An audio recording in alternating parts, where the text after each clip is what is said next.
As Donald Trump's tariffs cast a huge shadow over the federal election, he also threatened Ottawa and the European Union from working together to do what he calls economic... Welcome in to CBS News 24/7. I'm Mugo Digwe. President Donald Trump is expected to speak from an Oval Office event any moment now on the heels of his call with a pickup truck, for instance, is manufactured in Mexico. It will be affected. Across the street, Jeeps and Rams are sold.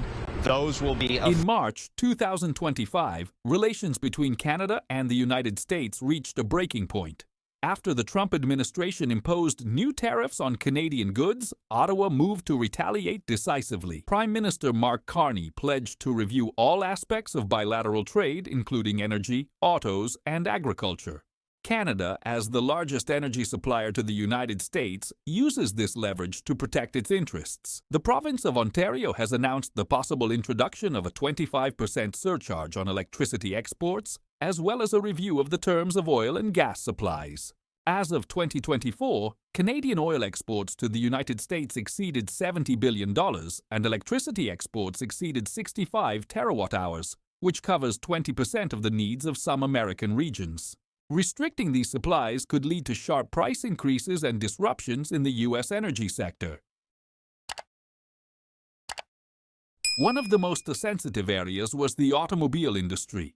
Canada exports more than $30 billion in vehicles and parts to the United States annually, with many of the parts manufactured in the United States and shipped to Canada for assembly. Trump tariffs response Ottawa considers raising duties on U.S. auto components, which could hit companies like Tesla and cause disruptions at Detroit factories. Agricultural trade is another hotspot. Canada supplies the U.S. with about $45 billion a year in wheat, canola, meat, and dairy products. Restrictions on these products could trigger a price hike in American supermarkets and a crisis in livestock farming, which depends on Canadian feed. Aware of the risks of dependence on the U.S., Canada is stepping up talks with the EU and Asia. Carney's visits to France and the U.K. in late March 2025 confirmed Ottawa's intention to diversify trade, especially in energy and the automotive sector.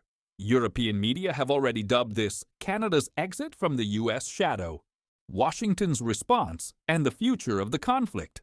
The Trump administration has so far avoided making harsh statements, but analysts do not rule out further escalation. Key questions remain open. Will diplomacy be able to prevent a full-scale trade war? How will Canada's retaliatory measures affect the American economy? Will the conflict lead to a long-term reshaping of trade relations in North America? Experts agree that both sides will suffer losses due to the deep integration of economies. However, Ottawa is ready to make short-term sacrifices for the sake of strategic independence.